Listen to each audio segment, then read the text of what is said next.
अस्सलाम वालेकुम viewers, this is Yasir Ansari and you are watching my YouTube channel.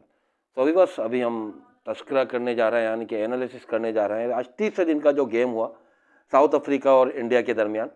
तो बहुत दिलचस्प मरहले में मैच दाखिल हो चुका और दिलचस्प सिर्फ ये मैच, इंटरेस्टिंग ये मैच सिर्फ और सिर्फ अफ्रीका के लिए ही है, क्योंकि इंडिया के लिए अब कुछ नहीं बचा। अच्छा व्यूअर्स, इंडिया की टीम का टेस्ट क्रिकेट में डाउनफॉल शुरू हो चुका, अब से नहीं, वो जो न्यूजीलैंड मार के गई है उस टाइम से। उस पर खैर मैं अलग वीडियो बनाऊंगा कि क्या चल रहा है ये इंडियन क्रिकेट टीम में। Indian cricket team white ball cricket team बची है, बस रेड बॉल में इंडियन टीम का हाल बुरा हुआ है। बहरहाल ये एक अलग चैप्टर है, करेंगे इस पर भी बात। सिर्फ मैच का एनालिसिस करते हैं, आगे बढ़ते हैं। तो भी बस आज जो मैच हुआ तीसरे दिन का स्टार्ट, तो इंडिया ने अपनी बैटिंग दोबारा, कल जो इसके 9 रन पर, इनका कोई आउट नहीं था इंडिया का, कल इन्होंने 9 रन बनाए थे 6 ओवर में। तो आज इंडिया का आगाज़ अच्छा नहीं हो सका और पे दर पे इनके आउट होना शुरू हो गए। यशस्वी जायसवाल खड़ा रहा एक एंड पर, मगर पहले केएल राहुल आउट हुए, फिर साई सुदर्शन और फिर जो भी बीच में इनके खिलाड़ी थे सब आउट हो गए। और किसी भी तरह किसी ने भी ऐसा स्कोर नहीं किया क्या कि काबिल जिक्र हो, जो सिवाय यशस्वी जायसवाल, जिन्होंने 52 रन की इनिंग खेली। एक बेहतरीन अच्छी इनिंग कहेंगे उसको, क्योंकि एक एंड से विकेट्स गिरती जा रही थी, वो संभाला दिए हुए थे। ठीक, केएल राहुल पहले यशस्वी जायसवाल के साथ जो ओपनर आए थे, इन्होंने भी 20, 22, 25 रन की इनिंग खेली, मतलब कोई बड़ी इनिंग नहीं खेल पाए, मगर स्टैंड अच्छा था। 50 प्लस का स्टैंड दिया। 65 पर पहली विकेट गिरी थी और फिर इनकी इंडिया की विकेट्स गिरती रही, यहाँ तक कि ध्रुव जुरेल बीच में आए, साई सुदर्शन और फिर ऋषभ पंत, इनमें से कोई भी तासुर नहीं छोड़ सका, इनमें से कोई भी खिलाड़ी अच्छा तासुर नहीं छोड़ सका और पत्तों की तरह गिरते गए, जैसे पतझड़ में पत्ते गिरते हैं। जी हाँ, इस तरह इनकी विकेट्स इंडिया की आज गिरती रहीं और इंडिया का गुरूर खाक में मिल गया।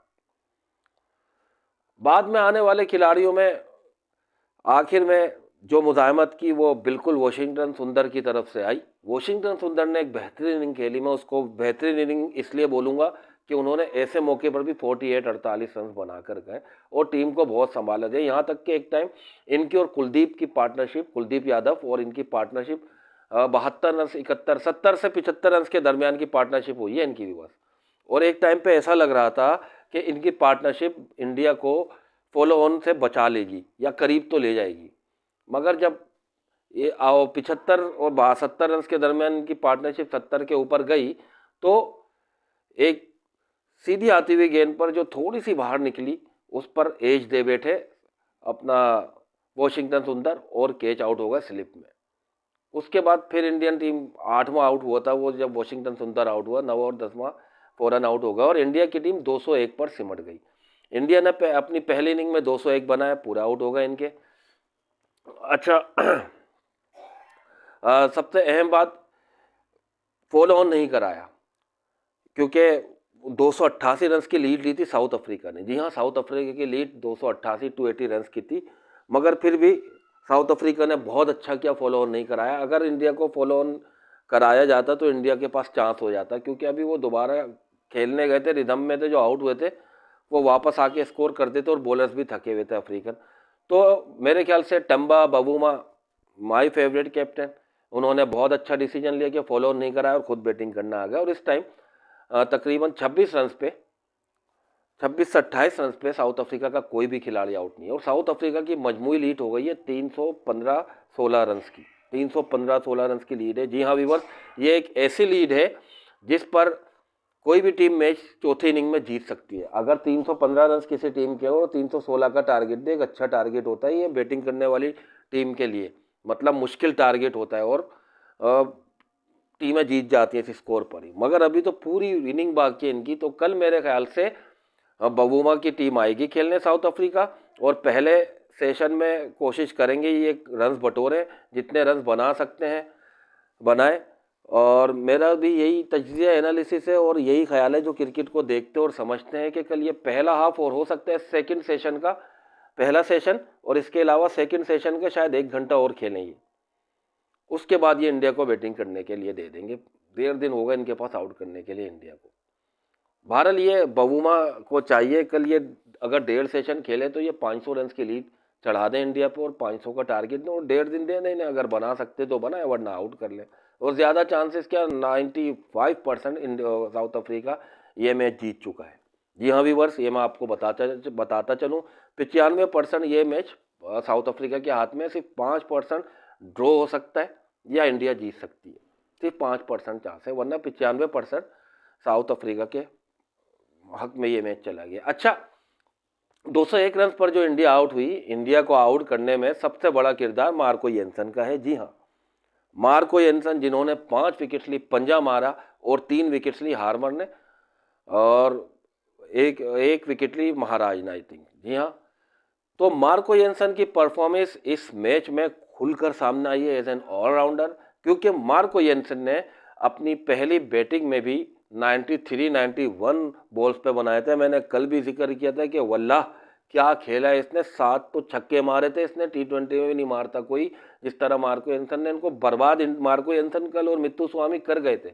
स्पेशली मार्को येन्सन को इसलिए बोलूंगा कि जब इस तरह पावर हिटिंग की जाती है टेस्ट मैच में, तो सामने वाली टीम वैसे ही प्रेशर में आ जाती है और नफसाती तौर पर गिर जाती है। तो मार्को येन्सन और मुत्तुस्वामी, स्पेशली मार्को येन्सन, इनकी के जो कल पार्टनरशिप हुई थी, उसमें ये गिरा के चले गए थे इंडिया को ज़हनी तौर पर। इंडिया उठ नहीं पाई उसके बाद से, उनका बैटिंग में हाल देख ले, कलेप्स हुआ।